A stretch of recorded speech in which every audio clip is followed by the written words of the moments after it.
How dare they? How dare they when those are the facts? Senator Mitch McConnell makes it blatantly political. No blue state bailout. No blue state bailout. What's he trying to say? The states that have coronavirus are Democratic states. And he's a Republican, so he doesn't want to help the Democratic states.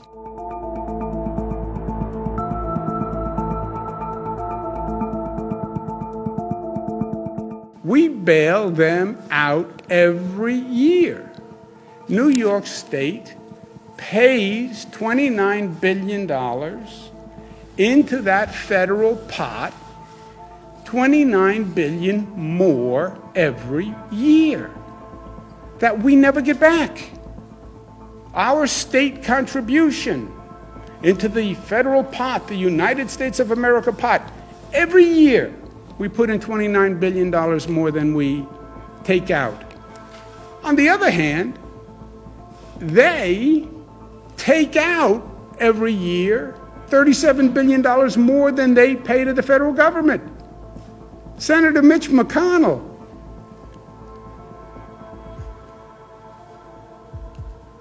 you are bailing out New York when every year you take out more from the kitty, the federal pot, $37 billion more than you put in?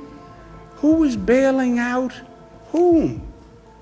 Senator Scott, Florida? You're going to bail us out?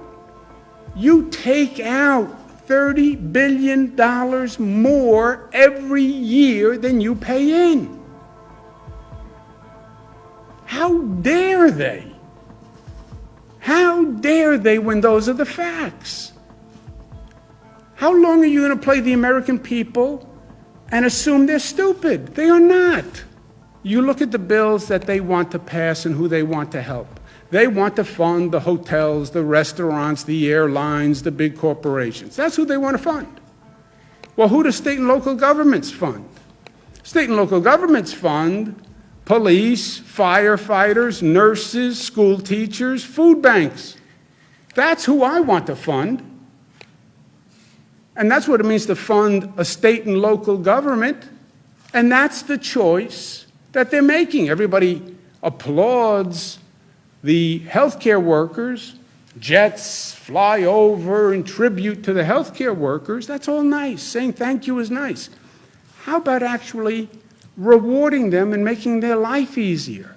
How about giving them hazard pay? How about helping with their child care? How about helping families who can't feed their kids right now? How about helping the police and helping the firefighters and all the people who are out there right now killing themselves to make life easier for us? That's what this is really about. They want to fund corporate America. That's who puts money in their pockets. And I say, let's fund working Americans. Let's stop, just for one moment, the partisanship, the ugliness, the anger, the deception. Let's just stop for one moment. If there was going to be a one moment to hit the pause button, the moment would be now. You have human suffering. You have people dying. You can't stop the politics, even in this moment? Even in this moment, when people are dying all across the country, you still want to play your politics? That's what this is about. And that's why it is so disturbing on a fundamental level. Politics. I'm getting up and I'm reading that death toll number. I'm speaking to the widows and the brothers and the sisters and the children of people who died. And then we're going to play politics with funding that's necessary to save people's lives? I mean, when does it stop? And the disconnect is between the political leadership and the people. Because the American people, it's not them. They are principled, they are kind, they are better than what they are getting. The American instinct is to help each other in crisis. The American instinct is to be good neighbors.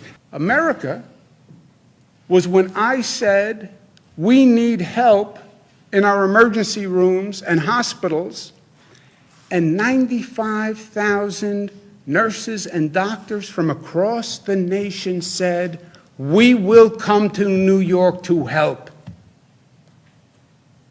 We'll come into the emergency room. We'll come into the hospital. I understand it's COVID. I'll leave my family and I'll come to help yours.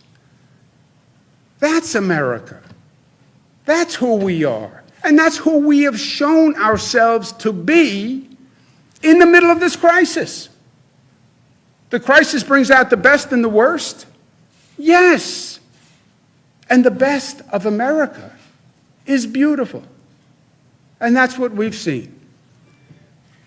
Because yes, we are tough. Yes, we are smart. Yes, we're disciplined. Yes, we're united. Yes, we're loving. Because we are Americans. And that's who we are and how we are as Americans. And I just hope the political leadership of this nation understands how good we are as a people. And the textbook says politicians lead, elected officials lead. No, sometimes the people lead, and the politicians follow. And that's where we are today. Follow the American people. Look at what they're doing. Look at how they're reacting. And politicians, try to be half as good as the American people.